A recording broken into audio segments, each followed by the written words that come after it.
Hello అండి. Weekend రాగానే ఎవరైనా బయటికెళ్ళాలి, అలా అలా వెళ్ళేసి రావాలనుకుంటారు. మేము కూడా అలాగే వెళ్ళాము. బయటికి వెళ్తుంటే మధ్యలో అయితే ఒక జైలు మండి అని ఒక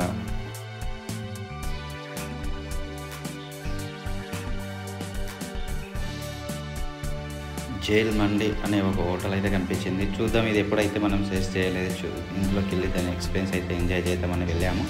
లోపలికి వెళ్తే జైలు వాతావరణం అయితే ఎక్సైట్మెంట్గా అయితే ఉంది. ఫస్ట్ టైం చూసాం కాబట్టి ఎక్సైట్మెంట్.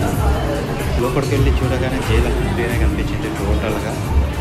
జైలు అనగానే మనకు గుర్తొచ్చి జైల్లో ఉండే ఖైదీలకు ఒక డ్రెస్ కోడ్ అయితే ఇస్తారు. ఇందులో చేసే వాళ్ళకి అయితే ఒక డ్రెస్ కోడ్ ఇచ్చారు. అదే డ్రెస్లో ఉండే వాళ్ళు ఫుడ్ సర్వీస్ చేస్తుంది. ఇదైతే ఎక్సైట్మెంట్గా ఉంది. మా పిల్లలు అయితే ఇక్కడ ఉన్న వాతావరణాన్ని అయితే ఫుల్ ఎంజాయ్ చేస్తున్నారు.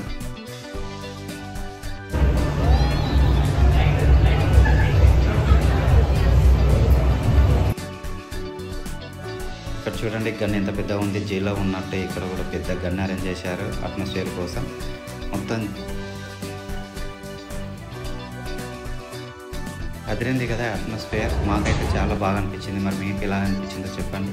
ఇక్కడ మా పిల్లలు అక్కడ జిస్మత్ జైల్ మండి అన్న ఒక పేరు ఉంది. ఆ పేరును అయితే పోటీ పడి మరి చదువుతున్నారు. జిస్మత్ జైల్ మండి అనే హోటల్లో ఒక ఛాలెంజ్ అయితే ఎప్పుడూ ఉంటుందంట. ఆ ఛాలెంజ్ ఏంటంటే ముగ్గురు కలిసి ఒక మండిని 10 minutes లోపు తినేసేయాలంటే తినేస్తే 5000 ఇస్తారంట. లేదంటే 1500 పే చేసి వెళ్ళిపోవాలంట. ఇక్కడ ఏర్పాటు చేసిన జిస్మత్ మండి ఛాలెంజ్ పేరు అదేనండి. ఈ ఛాలెంజ్ ఏంటంటే 8 to 10 members తినే ఒక మండిని, పెద్ద మండిని అరేంజ్ చేస్తారంట. దాన్ని మనం 10 minutesలో ముగ్గురు కలిసి తినేస్తే విన్ అయినట్టు 5000 ఇస్తారంట. లేదంటే మనం 1500 పే చేయాలంట. ఇదే ఈ ఛాలెంజ్ జిస్మత్ మండి ఛాలెంజ్. ఫైనల్గా మేము ఆర్డర్ చేసిన మండి వచ్చేసింది.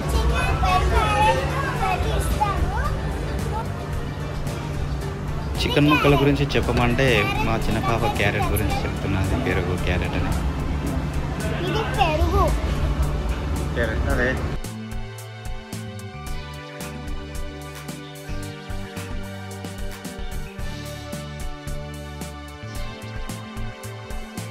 మేమైతే ఒక మీడియం మండిని ఆర్డర్ చేసుకున్నాము. అందులో 3 లెగ్ పీసులు, 2 స్టిక్లు ఇచ్చారు.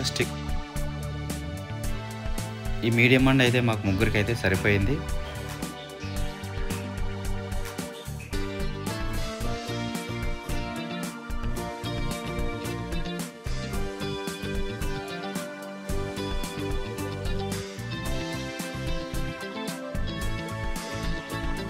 ఇదండి మొత్తానికి మా లంచ్ అయితే కంప్లీట్ అయిపోయింది. నా ఛానల్ను సబ్స్క్రైబ్ చేసి నాకు సపోర్ట్ చేయగలరు. బాయ్.